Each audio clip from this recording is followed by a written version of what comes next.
میرے خواجہ نظام و دین کا دربار عالی ہے۔ بسم اللہ الرحمن الرحیم، الحمدللہ رب العالمین، والصلاة والسلام علی سید الانبیاء والمرسلین وعلی آلہ وصحبہ اجمعین۔ نظام الدین محبوب الہی، فقیری آپ کی ہے رشک شاہی۔ نظام الدین محبوب الہی، فقیری آپ کی ہے رشک شاہی۔ لکھوں فیضان کیا ان کی ثنا میں، بہت کافی ہے خسرو کی گواہی۔ لکھوں فیضان کیا ان کی ثنا میں، بہت کافی ہے خسرو کی گواہی، خسرو کی گواہی۔ ناظرین مکرم، السلام علیکم ورحمۃ اللہ وبرکاتہ۔ پروردہ آغوش گنج شکر، سلطان المشائخ، مرکز وجد و عرفاں، فخر خاندان چشتیاں، حضرت نظام الدین محبوب الہی قدس سرہ العزیز کی بارگاہ میں ہدایہ عقیدت پیش کرنے کے لیے آج کے خصوصی ٹاک شو کے ساتھ ARYQ TV پر آپ کا میزبان صفدر علی محسن حاضر خدمت ہے۔ حضرت محبوب الہی رحمۃ اللہ علیہ کے سالانہ عرس مبارک کے سلسلہ میں ہم اپنے ہدایہ نیاز حضرت کی بارگاہ میں پیش کرنے کا شرف پا رہے ہیں۔ ہم فقیروں کی خوش بختی ہے کہ ان کے یوم وصال پر ہمیں اپنی محبت اور عقیدت کا خراج ان کی عالی خدمت میں پیش کرنے کا شرف نصیب ہو رہا ہے۔ ARYQ TV کی ہمیشہ سے یہ روایت ہے کہ وہ پاکان امت کی مقدس بارگاہوں میں ہدیہ نیاز پیش کرنے کے لیے، عقیدت اور محبت کا خراج پیش کرنے کے لیے یہ اہتمام کرتا رہتا ہے۔ آج کی اس مبارک نشست میں آئیے بڑھتے ہیں اپنے معزز مہمانوں کے خیر مقدم کی طرف۔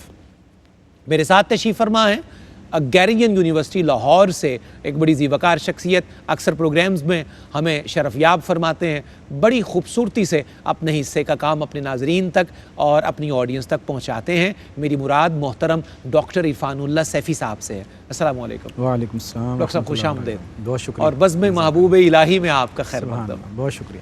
آپ کے ساتھ دوسری شخصیت، بڑا دھیما متواضع لہجہ اللہ رب العزت نے دین متین کی خدمت کے لیے انہیں عطا کیا ہے۔ عرض وطن کے بہت معروف سکولر ہیں، محقق ہیں، الادراک ریسرچ سینٹر لاہور سے میری مراد مفتی غلام یاسین نظامی صاحب سے ہے۔ السلام علیکم۔ وعلیکم السلام ورحمۃ اللہ۔ نظامی صاحب خوش آمدید۔ جزاکم اور یہ قدرت کا اتفاق ہے کہ جس کریم ممدوح کی خدمت میں ہم آج اپنا ہدیہ عقیدت پیش کرنے کے لیے ہیں تو آپ آلریڈی اس نسبت سے مملو ہیں، اس نسبت سے فیضیاب ہیں۔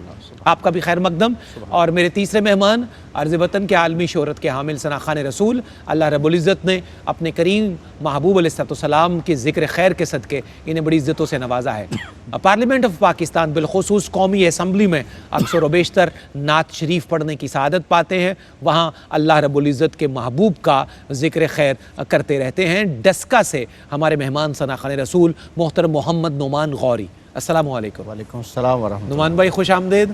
حضرت محبوب الہی کی بارگاہ میں آپ کا بھی خیر مقدم جناب، اور آپ کے نعت شریف کے نذرانے سے ہمیں آگے بڑھنا ہے۔ بسم اللہ فرمائیے۔ کوئی دنیا عطا میں نہیں، ہم تا تیرا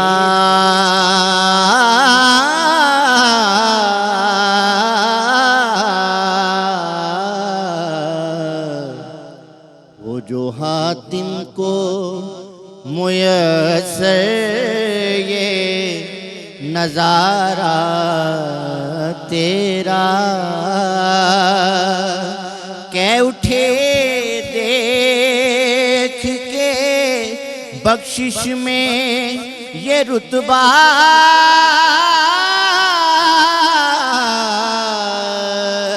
تیرا واہ کیا جود و کرم ہے، واہ کیا جود و کرم ہے، شہ بطحا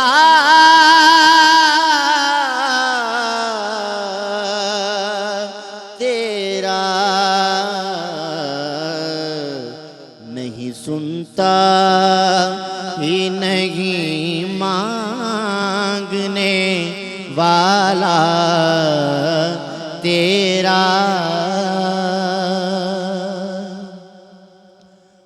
کئی نسلوں سے غلامی کا یہ رشتہ ہے بہار، یہی طفلیوں جوانی کے بتائے ماہ و سال، اب بڑھاپے میں خدا را مجھے یوں در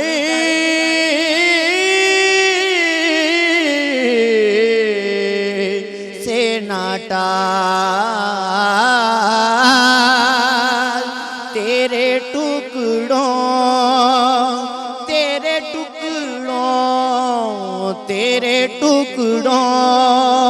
پہ پلیں غیر کی ٹھوکر پہ نہ ڈال، جھڑکیاں کھائیں کہاں چھوڑ کے صدقہ تیرا، جھڑکیاں کھائیں کہاں چھوڑ کے صدقہ تیرا، واہ کیا جود و کرم ہے شگے بطحا تیرا۔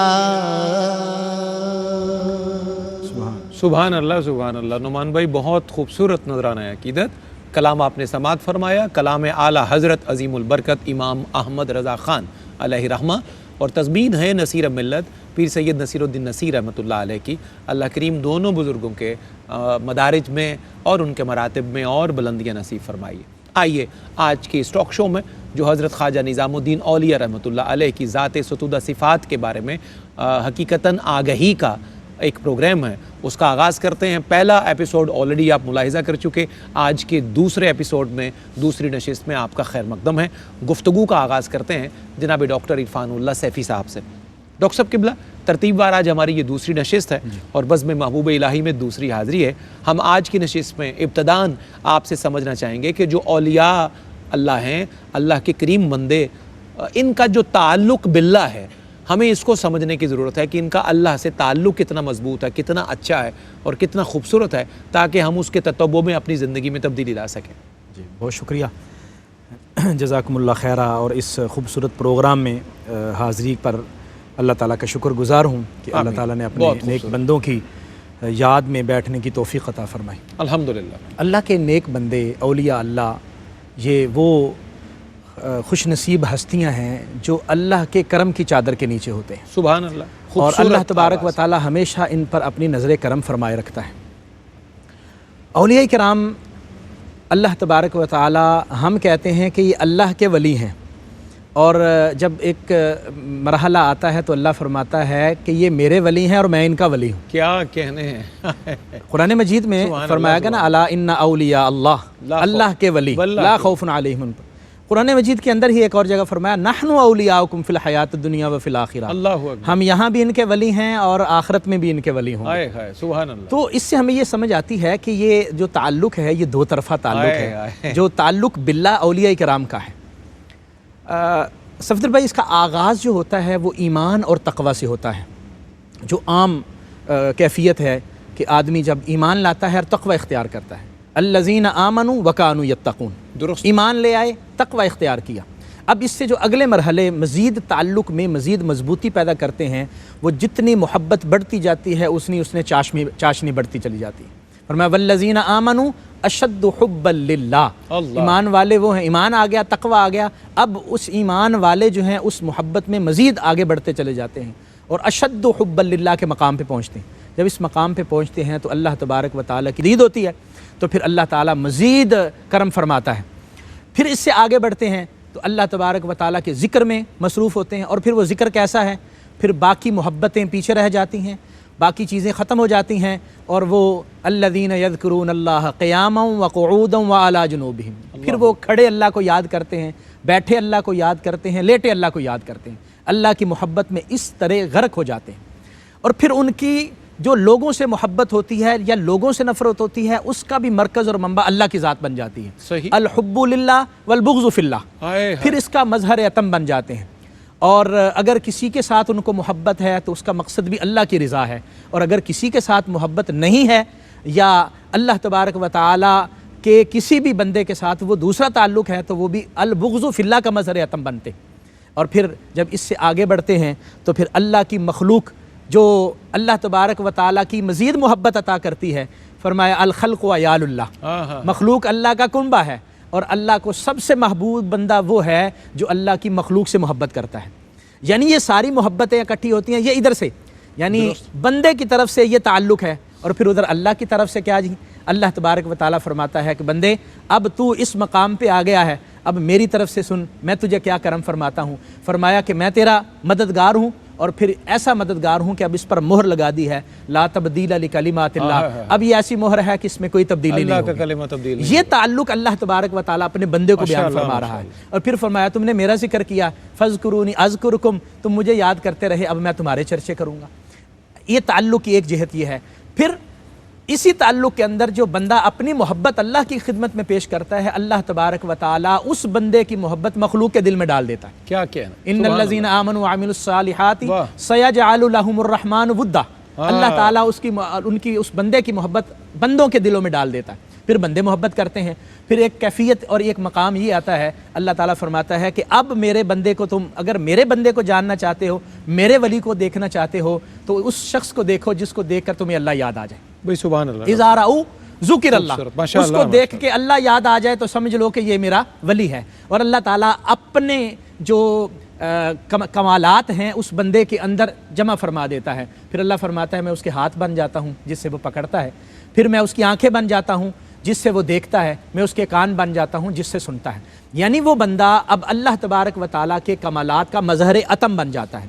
تو جو اللہ کا ولی ہے اس کا تعلق باللہ اس طرح ہوتا ہے کہ وہ ساری عمر اللہ کے حکم کے مطابق اور اللہ کی محبت میں اللہ کی رضا کے لیے بسر کرتا ہے، اور اللہ کریم پھر اس پر کرم یہ فرماتا ہے کہ اس کی دنیا بھی اور اس کی آخرت بھی اپنے کرم کے پردے میں لے آتا ہے، اور پھر فرماتا ہے کہ میرا بندہ جو ہے میرے کرم کی چادر کے نیچے رہتا ہے۔ سبحان اللہ، اور پھر وہ بندہ ساری عمر اللہ کے کرم کی چادر کے نیچے رہتا ہے۔ بہت خوبصورت آغاز ڈاکٹر صاحب۔ اور ڈاکٹر عرفان اللہ سیفی صاحب نے یہ جہاں بات فرمائی وہ بڑی دلربا ہے، وہ بہت اٹریکٹ کرنے والی ہے کہ یہ جو محبت ہے نا بندے کی صرف اللہ سے نہیں ہے، یہ اللہ کی بھی بندے سے، یعنی محبت کا 2 وے ٹریفک ہے، یہ 1 وے نظام نہیں ہے۔ اللہ اکبر۔ مجھے اپنی ماں بولی پنجابی زبان میں کہنے دیجئے کہ انہوں کدی نہ ماہی ملیا جڑا 2 گھراں دا سانجا، انہوں کدی نہ ماہی ملیا جڑا 2 گھراں دا سانجا، اکو پاسا رکھنی ہیرے کھیڑے رکھ یا رنجا۔ اللہ اکبر۔ اللہ کریم ہمیں نسبت کا صحیح مفہوم عطا فرمائے۔ آج کی اس خصوصی ایپیسوڈ میں یہاں ایک مختصر سا وقفہ ہے، واپس آتے ہیں تو نظامی صاحب قبلہ سے گفتگو کا سلسلہ ہم آگے بڑھا دیں گے۔ جی ناظرین، خوش آمدید۔ حضرت محبوب الہی رحمۃ اللہ علیہ کی اس مبارک بزم میں پوری دنیا کے ناظرین کا ایئر وائی کیو ٹی وی پر خیر مقدم ہے۔ گفتگو کا سلسلہ ہمیں مفتی غلام یاسین نظامی صاحب سے آگے بڑھانا ہے۔ مفتی صاحب قبلہ، ہماری آج کی بزم کے ممدوح حضرت نظام الدین اولیاء، پوری دنیا ویسے ہی انہیں محبوب الہی کہتی ہے، تو جو بندہ خود محبوب الہی ہو اس کے اللہ کے ساتھ تعلق کا اور ذوق عبادت کا درجہ کیا ہوگا، اس پر کچھ آپ ارشاد فرمائیے۔ بسم اللہ الرحمن الرحیم۔ حضرت خواجہ نظام الدین اولیاء کے تعلق باللہ کو دیکھیں نا تو ان میں ہمیں جو جہتیں معلوم ہوتی ہیں، سب سے پہلی بات تو یہ ہے محبت الہی، اور اس کے بعد دیکھا جائے عبادت ریاضت، ذکر و فکر، صبر و رضا، توکل علی اللہ، زہد و سادگی، اور اس کے بعد محبت الہی اور خدمت خلق۔ یہ آپ کی ذات کے اندر نمایاں صفات ہیں، اور اس کے علاوہ اخلاص، یہ وہ نمایاں صفات ہیں کہ جو آپ کے تعلق کو واضح کرتی ہیں اور ہمیں اس بات کا درس دیتی ہیں، ان کے پیروکاروں کو اس بات کا درس دیتی ہیں کہ آپ کا تعلق اللہ کے ساتھ کیسا ہونا چاہیے۔ خوبصورت۔ اگر ہم محبت کی بات کریں، دنیا جہاں کی تمام چیزوں سے بڑھ کر آپ اللہ کی ذات سے محبت فرماتے ہیں، اور یہ نبی معظم شفیع مکرم کا طریقہ کار ہے۔ واہ سبحان اللہ۔ آپ کی محبت کا مرکز و محور جو ہے وہ صرف اللہ کی ذات ہے۔ اور اس کے بعد اگر ہم آپ کی عبادت اور ریاضت کو دیکھیں، صرف فرائض کی بات نہیں ہے، نوافل جو ہیں وہ بھی آپ ہمیشگی ان پر ہمیشگی اختیار فرماتے ہیں، چلتے پھرتے، جس طرح کہ ڈاکٹر صاحب نے بیان فرمایا، اٹھتے بیٹھتے ہم وقت اللہ کو یاد فرماتے رہتے ہیں جی، اور صرف زبان سے نہیں بلکہ یہ یاد الہی جو ہے وہ دل کی گہرائیوں سے ہے۔ سبحان اللہ۔ آپ دل کی گہرائیوں سے اللہ کو یاد فرماتے ہیں، اور آپ اپنے ماننے والوں کو اس بات کا درس دیتے ہیں، جو آدمی چاہتا ہے کہ اس کا مقام اللہ کی بارگاہ میں بلند ہو اور اللہ پاک اسے اپنی نعمتوں والی جنت میں جگہ عطا فرمائے، تو اسے ذکر کو لازمی پکڑنا چاہیے۔ بڑی نبی خوبصورت معظم بات۔ شفیع مکرم کا فرمانا ہے، آپ نے صحابہ کرام سے بیان فرمایا، کیا میں تمہیں جنتی شخص کی نشانی نہ بتلا دوں؟ اللہ صحابہ اکبر۔ کرام نے عرض کیا، یا رسول اللہ کیوں نہیں؟ آپ نے فرمایا، وہ شخص جنتی ہے جس کی زبان ہر وقت اللہ کے ذکر سے تر رہتی ہے۔ اللہ اکبر کبیرہ۔ اور جہاں تک تعلق ہے آپ کے زہد اور آپ کی سادگی کا، سادہ طرز حیات تھی، اور آپ دنیا جہان کی تمام چیزوں سے بے نیاز تھے۔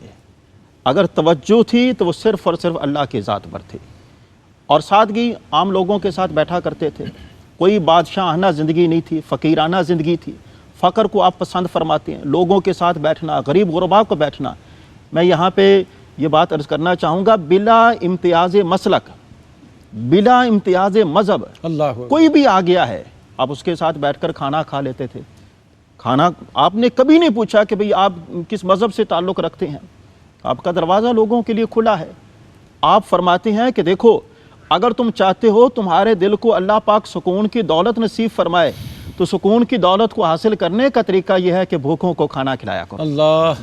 اور آپ اسی تعلیم پر آپ عمل پیرا ہوتے ہیں، اور آپ فرماتے ہیں کہ دیکھو، اللہ کے قرب کو حاصل کرنے کے بے شمار ذرائع ہیں، لیکن سب سے بڑا ذریعہ جو ہے وہ خدمت خلق ہے۔ بڑی خوبصورت بات۔ جو بھی آپ کے پاس آیا ہے آپ نے اسے نوازا ہے، آپ نے کبھی اسے اپنی بارگاہ سے خالی ہاتھ نہیں جانے دیا۔ تو ہمیں بھی چاہیے حضور محبوب الہی کی تعلیمات کو اپنائیں، ان کی سیرت طیبہ کا مطالعہ کریں، اور ان کو اپنا کر ان کو آگے فروغ دیں، تاکہ لوگ جو ہیں ان کے قلب کی صفائی کا اہتمام ہو سکے، ان کی جو ذہن کے شکوک و شبہات ہیں ان کا اہتمام ہو سکے، بہت اچھا ہے، اور ان کا اللہ کی ذات کے ساتھ تعلق جو ہے وہ مضبوط ہو سکے۔ سبحان اللہ، سبحان اللہ۔ ڈاکٹر صاحب، کیسی خوبصورت بات حضرت محبوب الہی کی مبارک حیات سے جو آپ نے فرمایا کہ کسی کے ساتھ کھانا بھی بیٹھنا، مجلس بھی کرنا، تو نہ اس کا مسلک پوچھنا، نہ مذہب پوچھنا، نہ حدود اربع پوچھنا، نہ جغرافیہ پوچھنا۔ آج ہم معمولی دھیلے کی شے بھی ہو تو پورا انٹرویو کرنے کے بغیر کسی بندے کو اپنے ٹیبل کے ساتھ شریک نہیں کرتے، اور ویسے کہتے ہیں کہ ہماری اولیاء سے نسبت ہے، داتا صاحب کے ماننے والے ہیں، خواجہ صاحب کے ماننے والے ہیں، بابا صاحب کے ماننے والے ہیں، لیکن بہرحال اللہ کرے کہ ہمیں ان سے اعمال کی راہ بھی ملے۔ ایک بڑا اہم سوال آپ کی خدمت میں رکھ رہا ہوں، آپ کیونکہ یونیورسٹی سے تعلق رکھتے ہیں اور نوجوان طلبہ طالبات آپ کے زیر سایہ پڑھتے ہیں، تو یہ سوال اس طرح کا ہے ڈاکٹر صاحب قبلہ کہ ہماری نوجوان نسل کو بہت زیادہ کنفیوز کرتا ہے، اور کنفیوژن پھیلانے والے پھر اس میں بہت حصہ ڈالتے ہیں کہ اللہ کے ولیوں کے مزارات پر جانا کیسے ہے، حاضری کیسے دینی ہے، اس کا شرعی طریقہ کیا ہے، اور اس میں سے کون کون سے ایسے کام ہیں جو غیر شرعی امور میں شمار ہوتے ہیں۔ اس کا میں پریسائزلی اور کوئکلی آپ سے آنسر چاہتا ہوں۔ جی صفدر بھائی، دیکھیے، پہلی بات تو ہمیں یہ یاد رکھنی ہے کہ اللہ کے جو نیک بندے ہیں وہ ظاہری حیات کے ساتھ ہوں تو پھر بھی ان کے ماحول میں برکت ہوتی ہے، درست ہے، اور جب اس دنیا سے رخصت ہو جائیں تب بھی برکت ہوتی ہے۔ یہ بڑی قیمتی بات ہے، بشرطے کہ سمجھ یہ آ ضروری جائے۔ ہے، یہ ضروری ہے، اور اس کا حوالہ میں قرآن سے عرض کرتا ہوں۔ فرمائیے پہلے۔ اللہ تعالیٰ نے قرآن مجید میں نبی کریم صلی اللہ علیہ وسلم کے واقعہ معراج کا ذکر فرمایا، اور جو مسجد حرام سے لے کر مسجد اقصیٰ کا سفر ہے اس کا ذکر فرمایا، اور مسجد اقصیٰ کی جو تعریف قرآن نے کی ہے نا جی، وہ کیا ہے؟ سبحان الذی اسریٰ بعبدہ لیلا من المسجد الحرام الی المسجد الاقصیٰ الذی بارکنا حولہ۔ بہت اچھا ہے۔ مسجد اقصیٰ وہ ہے جس کے ارد گرد برکتیں ہیں۔ یہاں مفسرین کرام لکھتے ہیں کہ برکتیں تو مسجد کے اندر ہوتی ہیں، تو مسجد کے ارد گرد برکتوں کا کیا مطلب ہے؟ یہ کہنا چاہیے تھا کہ مسجد اقصیٰ وہ ہے جس کے اندر برکتیں ہیں۔ وہ فرماتے ہیں مسجد اقصیٰ کے ارد گرد اللہ کے نبیوں کے مزار ہیں۔ ہائے ہائے ہائے، اس وجہ سے فرمایا کہ مسجد کے اندر برکت کے ہونے میں تو اختلاف کوئی نہیں کرے گا، بالکل صحیح، وہ تو اللہ کا گھر ہے، اس میں تو کوئی شک نہیں، برکت ہے ہی، لیکن ارد گرد کی جو برکتیں ہیں اس کا مطلب ہے کہ اللہ کے نیک بندوں کی قبریں بھی اللہ کے برکتوں کا اور انوار تجلیات کا محور ہوتی ہیں۔ بالکل درست۔ اس لیے جب ہم اس ماحول میں جاتے ہیں تو ہم برکتیں کشید کر رہے ہوتے ہیں، بالکل، اور برکتیں وصول کر رہے ہوتے ہیں۔ اس لیے ہمیں وہاں جاتے ہوئے ایک تو اپنی یہ سوچ اور اپنا نظریہ درست رکھنا چاہیے کہ ہم جہاں آئے ہیں یہاں اللہ تبارک و تعالیٰ کرم فرماتا ہے۔ حضرت سعید بن المسیب رضی اللہ تعالیٰ عنہ اور حضرت ابو ایوب انصاری رضی اللہ تعالیٰ عنہ کی مثال ہے۔ حضرت ابو ایوب انصاری میزبان رسول ہیں، نبی کریم صلی اللہ علیہ وسلم کے قبر مبارک پہ اپنا انہوں نے سر رکھا ہوا تھا، اور وقت کا گورنر آیا اور اس نے آ کے کہا بابا جی تم کیا کر رہے ہو؟ تو انہوں نے سر اوپر اٹھایا اور فرمانے لگے جئت رسول اللہ صلی اللہ علیہ وسلم ولم آت الحجرہ، میں رسول اللہ کی بارگاہ میں بیٹھا ہوں، کسی پتھر کی بارگاہ میں نہیں آیا۔ اللہ اکبر کبیرہ۔ اس کا مطلب ہے کہ یہ کنسپٹ کلیئر کرنا چاہیے کہ جو مزارات ہیں انبیاء کرام اور اولیاء کرام کے، ان کو ہم وہ نہ سمجھیں کہ جو ہمیں سمجھانے کی کوشش کی جاتی ہے۔ اور ڈاکٹر صاحب قطع کلامی کی معافی سے یہ بات بھی بڑا کلیئرٹی ہو جاتی ہے اس کی، حضرت ابو ایوب انصاری رضی اللہ عنہ کی مثال سے بات کلیئر ہو گئی کہ یہ عقیدہ آج کا نہیں ہے، 1400 سال بعد کسی مولانا نے نہیں گھڑا، یہ صحابہ کا عقیدہ ہے جو ہم بیان کر رہے ہیں۔ بالکل۔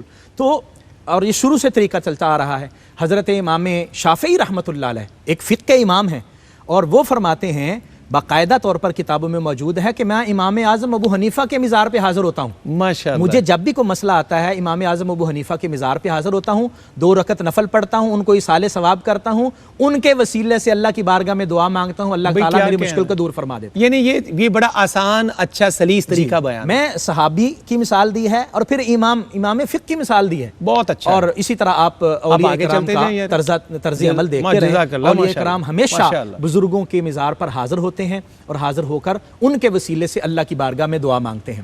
ہمیں جو مشائخ نے طریقہ بتایا، امام اہل سنت امام احمد رضا رحمۃ اللہ علیہ نے، آپ نے فرمایا کہ بڑے ادب کے ساتھ مزار ولی پر جاؤ اور ادب کے ساتھ کوشش کرو اس کو بوسہ نہ دو، ہاتھ نہ لگاؤ، جھکو نہ، سجدے کی کیفیت نہ بناؤ، ادب کے ساتھ پیچھے کھڑے رہو اور فاتحہ پڑھو، اصال ثواب کرو، ان کی خدمت میں اللہ کی بارگاہ میں ان کے وسیلے سے دعا مانگو، اللہ تبارک و تعالیٰ ان کے وسیلے سے دعاؤں کو قبول فرمائے۔ بہت شکریہ۔ تو ہمیں احتیاط کرنی چاہیے، اور غیر شرعی امور سجدہ کرنے سے احتیاط کرنی چاہیے، سجدہ کرنا حرام ہے بالکل، قبر پر اس سے احتیاط کرنی ہے، اور ہمیں ماتھا ٹیکنے سے بھی احتراز کرنا چاہیے، اور بالکل سیدھے کھڑے ہو کر با ادب طریقے سے حاضری دینے کی کوشش کرنی چاہیے۔ بہت شکریہ نظامی صاحب، یہ تو آداب ہو گئے سارے۔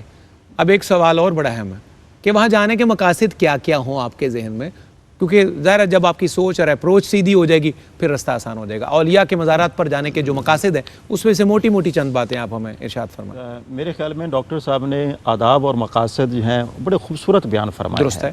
اگر اس حوالے سے دیکھا جائے نا، اولیاء اعظام کے مزارات پر جانے کا پہلا مقصد یہ ہے کہ وہاں پر جانے سے بندے کو اللہ کی رضا حاصل ہوتی ہے۔ صحیح۔ دوسرا مقصد یہ ہے کہ وہاں پر جانے سے بندے کو روحانی سکون نصیب ہوتا ہے، سبحان اللہ، اس کے دل کو اطمینان نصیب ہوتا ہے، اور جو اطمینان اسے عام لوگوں کے پاس محسوس نہیں ہوتا، اور جس کے لیے آج وہ پوری دنیا میں جو ہے نا جی وہ خاک چھانتا ہے، سبحان اللہ، میسر ہی نہیں ہے۔ سبحان اللہ، وہ وہاں پر جائے گا، اس پر اللہ کی رحمتوں کا نزول ہوگا، برکات الہیہ کا نزول ہوگا۔ اب اس کے ساتھ ساتھ دیکھا جائے وہاں پر جائے گا تو اس کا تزکیہ نفس ہوگا، وہاں پر جانے سے وہ اللہ کے حضور توبہ کرے گا، اللہ پاک وہاں پر جانے سے اس کی توبہ کو قبول فرمائے گا۔ نیک لوگوں کے پاس جانے کے مقاصد میں سے ایک مقصد یہ بھی ہے کہ وہاں پر جاؤ گے تو وہاں پر جانے سے اللہ پاک تمہارے گناہوں کو معاف فرما دے گا، تم توبہ کرو گے اللہ پاک تمہاری توبہ کو بھی قبول فرمائے گا۔ اور اسی طرح نیک لوگوں کے پاس جانے کے مقاصد میں سے ایک مقصد یہ بھی ہے کہ وہاں پر جانے سے تمہاری مرادیں اور تمہاری حاجات جو ہیں وہ پوری ہوتی ہیں، اور اس کی وجہ کیا ہے؟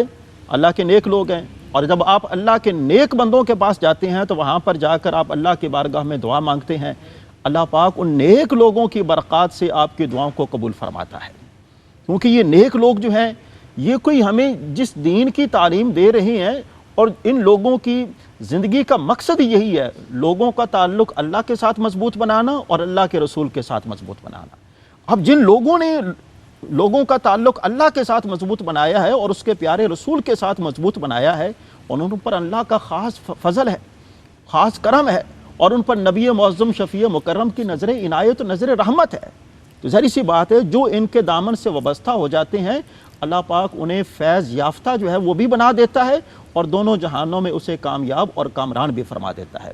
اور اگر دیکھا جائے اولیاء اعظام کے مزارات پر جانے سے، وہاں پر جاتا ہے تو وہاں پر جانے سے تجدید ایمان ہوتا ہے، وہ اس بات کا عہد کرتا ہے. آج میں اس نیک بندے کے پاس آیا ہوں, وہاں پر آ کر اللہ پاک اس کے دل میں پیدا فرما دیتا ہے کہ بھئی دیکھو تم نے اب اس بات کا عہد کرنا ہے, میرے نیک بندے کو دیکھو, اس کی سیرت مبارکہ کو دیکھو, اور تم نے اس کی سیرت مبارکہ کو اپنانے کی کوشش کرنی ہے.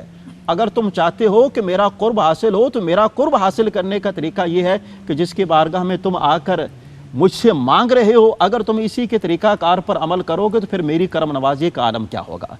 یہ وہ بنیادی مقاصد ہیں کہ جن کو اپنانے سے ہم لوگ اللہ کی بارگاہ میں بھی سرخرو ہو سکتے ہیں اور اللہ کے پیارے رسول کی بارگاہ میں بھی سرخرو ہو سکتے ہیں. بہت اچھا ہے, بڑی خوبصورتی سے آپ نے نظامی صاحب اس کو بیان فرما دیا ہے. اللہ کرے کہ ہمارے لیے عمل کا رستہ آسان ہو جائے. ایک مختصر وقفہ. خوش آمدید ناظرین, آپ کا خیر مقدم ہے بزم محبوب الہی. حضور نظام الدین اولیاء کی بزم میں دوسرا ایپیسوڈ آج آپ ملاحظہ کر رہے ہیں. آپ کے سالانہ عرس مبارک کے سلسلہ میں ہم فقیروں کا ہدایہ نیاز ان کے خدمت میں. پروگرام کا یہ آخری حصہ ہے, اس کو کنکلوڈ کرنے کی ہم کوشش کریں گے. ہمارے آج کا جو ٹاپک جتنی ڈسکشن ہم مقررہ وقت میں آپ کے خدمت میں پیش کر سکیں. ڈاکٹر صاحب قبلہ کیسے سم اپ کیجیے گا آج کی اس نشست کو؟ قبلہ میں عرض کروں گا کہ حضور خواجہ نظام الدین اولیاء محبوب الہی رحمۃ اللہ علیہ کی سیرت طیبہ ہمیں یہ پیغام دیتی ہے کہ آپ خاندانی شرافت اور خاندانی نجابت رکھنے کے باوجود علم ظاہر بھی حاصل کرتے ہیں, علم باطن بھی حاصل کرتے ہیں, اور اپنی زندگی کو رسول اللہ صلی اللہ علیہ وسلم کی شریعت کے مطابق گزارنے کے لیے سب کچھ سیکھتے ہیں. درست. تو اللہ تعالیٰ نے جن کو یہ نجابت عطا فرمائی ہے اور جن کو کسی خانوادہ میں ایسے خانوادہ میں پیدا کیا کہ جس کے پاس یہ دونوں چیزیں موجود ہیں. آپ حضرت نظام الدین اولیاء اپنی والدہ اور والد دونوں کی طرف سے سید ہیں, نظیب الطرفین ہیں. بالکل ایسے ہی. اور اولیاء کے گھر میں پیدا ہوئے ہیں, لیکن اس کے باوجود علم ظاہر بھی حاصل کرتے ہیں, علم باطن بھی حاصل کرتے ہیں.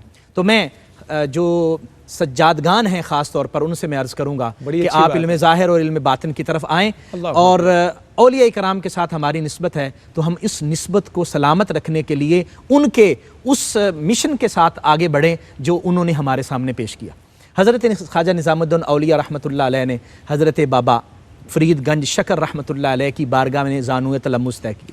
اور آپ نے یہ نہیں کہا کہ میں سید ہوں اور یہ بابا جی فاروقی ہیں تو میں سید ہو کر فاروقی کے سامنے جو ہے وہ اپنا سر نیاز خم کر رہا ہوں. نہیں, آپ نے حاصل کیا. بلکہ روایات میں آتا ہے کہ آپ کے سامنے اور بھی اولیاء کرام کا ذکر ہو رہا تھا, لیکن جب بابا فرید رحمۃ اللہ علیہ کا ذکر ہوا تو آپ کا دل مچلنے لگا. آپ نے فرمایا مجھے وہاں ان کی بارگاہ میں جانا ہے, اور پھر وہاں ان کی بارگاہ میں گئے, ظاہری بھی پڑھا باطنی بھی پڑھا. تو ہمیں ان سے یہ فیض لینے کی کوشش کرنی چاہیے. اولیاء کرام سے جو ہمارے اس وقت کے بزرگ ہیں ان سے فیض حاصل کریں, علم ظاہر اور باطن دونوں میں آگے بڑھنے کی کوشش کریں تاکہ ہماری خانقاہ کی وہ دم توڑتی روایات دوبارہ بحال ہو سکیں اور ہماری خانقاہیں دوبارہ آباد ہو سکیں جس طرح کہ حضرت بابا پاک کے دور میں تھی, نظام پاک کے دور میں تھی, اور ہمارے دیگر اولیاء کرام کے دور. اللہ اکبر. یعنی علم کا ماحول بنے. جی آمین. وہ انگریزی میں ہم کہتے ہیں کہ this is truly need of the hour. یہ وقت کی بہت بڑی ضرورت ہے جس کی طرف آپ نے اشارہ کیا, اور یہ ایک طرح سے ہمارا سانحہ بھی ہے. اللہ کرے کہ ہم اس سانحے سے نکلیں اور یہ رستہ ہمیں ملے. نظامی صاحب کیسے آپ کیسے اس کا آج کی نشست کا خلاصہ کلام کیسے نشر کیجیے گا؟ میں تو حضور محبوب الہی کے پیروکاروں سے اور دیگر جو اہل ایمان ہیں ان سے یہی بات عرض کروں گا کہ آپ اللہ کی ذات پر بھروسہ کریں زندگی کے تمام معاملات. درست ہے. اگر ہم حضور محبوب الہی کی آیات مبارکہ کو دیکھتے ہیں, آپ نے اپنی حیات مبارکہ سے ہمیں 3 درس جو ہیں وہ عطا فرمائے ہیں. پہلا درس یہ ہے عزت دینے والی ذات اللہ کی ذات ہے. دوسرا درس یہ ہے کہ رزق دینے والی ذات اللہ کی ذات ہے. تیسرا درس آپ نے ہمیں یہ عطا فرمایا ہے کہ موت دینے والی ذات اللہ کی ذات ہے. اگر عزت دینے والی ذات اللہ کی ذات ہے پھر اللہ سے ہٹ کر کسی اور سے عزت کی توقع نہیں رکھنی چاہیے. بہت اچھا ہے. دوسرا, رزق دینے والی ذات اللہ کی ذات ہے. آپ نے بادشاہوں کا دور بھی دیکھا ہے لیکن کبھی کسی بادشاہ کے دروازے پر نہیں گئے. اللہ اکبر. آپ نے فرمایا رزق دینے والی ذات اللہ کی ذات ہے, تو اس لیے آپ نے کبھی کسی سے سوال نہیں فرمایا بلکہ آپ نے ہمیشہ لوگوں کو عطا ہی فرمایا ہے. اور تیسرے نمبر پر آپ نے کبھی کسی کا خوف نہیں رکھا. جو اللہ سے ڈرنے والا ہونا وہ کسی اور کا خوف اپنے دل کے اندر نہیں سما سکتا. جو اللہ سے ڈرنے والا ہو. آپ نے بادشاہوں کا دور بھی دیکھا, بڑے بڑے جاگیردار تھے وہ بھی آپ کے سامنے آئے لیکن آپ نے ان کے سامنے حق کا علم جو ہے وہ ہمیشہ بلند فرمایا ہے. تو قرآن پاک میں اگر ہم دیکھیں نا اللہ پاک ایمان لانے کے بعد جس وصف کی اہل ایمان کو سب سے زیادہ تاکید فرماتا ہے وہ ہے توکل۔ آج کے دور میں دیکھا جائے نا، اس وصف کی سب سے زیادہ ضرورت ہے کہ لوگ اللہ کی ذات پر بھروسہ نہیں کرتے جس طرح کے بھروسہ کرنے کا حق ہے۔ اللہ پاک قرآن عزیز میں فرماتا ہے کہ جو لوگ میری ذات پر بھروسہ کرتے ہیں میں ان کے لیے کافی ہوں۔ جو میری ذات پر بھروسہ رکھتے ہیں میں وہاں سے ان کو رزق عطا فرماتا ہوں جہاں سے وہم و گمان بھی نہیں ہے۔ اللہ۔ حضرت محبوب الہی نے اپنی حیات مبارکہ سے ہمیں اسی بات کا درس دیا ہے، توکل کیجئے، اللہ کی ذات پر کامل یقین رکھیے، کسی اور سے عزت کی توقع رکھنے کی ضرورت نہیں ہے۔ عزت دینے والی ذات اللہ کی ذات زندہ باد کے ہے، بعد۔ رزق دینے والی ذات اللہ کی ذات ہے، اور کسی سے ڈرنے کی ضرورت نہیں ہے۔ موت کا وقت مقرر ہے، اگر آپ موت کے دہانے پر بھی ہوں پھر بھی اللہ کی ذات پر یقین رکھے، وہاں سے بچانے والی ذات بھی اللہ کی ذات ہے۔ تو یہ آپ نے ہمیں اپنی حیات مبارکہ سے پیغام دیا ہے، اور ہمیں چاہیے کہ اسی پیغام کو اجاگر کریں اور اس پر عملی یعنی اس پر ایمان اور یقین بھی رکھیں اور اس پر اپنی زندگی کو گزارنے کی کوشش کریں۔ بہت شکریہ ناظرین مکرم، بہت ہی خوبصورت پائیدار گفتگو آج کی نشست میں آپ تک پہنچی ہے۔ پروگرام کے اختتامی حصے میں میں نہایت شکر گزار جناب ڈاکٹر عرفان اللہ سیفی صاحب آپ کا، مفتی غلام یاسین نظامی صاحب آپ کا، محمد نعمان غوری صاحب آپ کا۔ ابھی نعمان بھائی آپ سے منقبت ہمیں سننی ہے، میں 2-3 اشعار میزبان کے طور پہ خود پیش کرتا ہوا میں آپ سے عرض کروں گا۔ انشاءاللہ اگلی نشست میں پھر آپ سے ملاقات ہوگی۔ جناب ثاقب خیر آبادی کے چند کلمات خیر منقبت حضرت نظام پاک کی، اور اس کے بعد آپ سماعت کریں گے محمد نعمان غوری صاحب کو۔ پھر انشاءاللہ آج کے پروگرام سے رخصت کے ہم طلبگار ہوں گے۔ وفا کی پاسداری ہے نظام الدین کیا کہنا۔ لطیف دیکھیے کیسا دلربا ہے ڈاکٹر صاحب قبلہ، نظامی صاحب اور غوری صاحب۔ وفا کی پاسداری ہے نظام الدین کیا کہنا، اطاعت خود گواہی ہے نظام الدین کیا کہنا، اطاعت خود گواہی ہے نظام الدین کیا کہنا۔ فرید الدین کے در پر سر تسلیم خم تیرا، فرید الدین کے در پر سر تسلیم خم تیرا، تجرد اختیاری ہے نظام الدین کیا کہنا، تجرد اختیاری ہے نظام الدین کیا کہنا۔ اور انعمت علیہم کا جو مضمون ہے اسے ناظرین ذرا سماعت کیجئے۔ جسے کہتا ہے سیدھی راہ مالک اپنے قرآن میں، جسے کہتا ہے سیدھی راہ مالک اپنے قرآن میں، تو اس رستے کا راہی ہے نظام الدین کیا کہنا، تو اس رستے کا راہی ہے نظام الدین کیا کہنا۔ محیط ہر زمان و ہر مکان تیری ولایت ہے، محیط ہر زمان و ہر مکان تیری ولایت ہے، دلوں پر تیری شاہی ہے نظام الدین کیا کہنا، دلوں پر تیری شاہی ہے نظام الدین کیا کہنا۔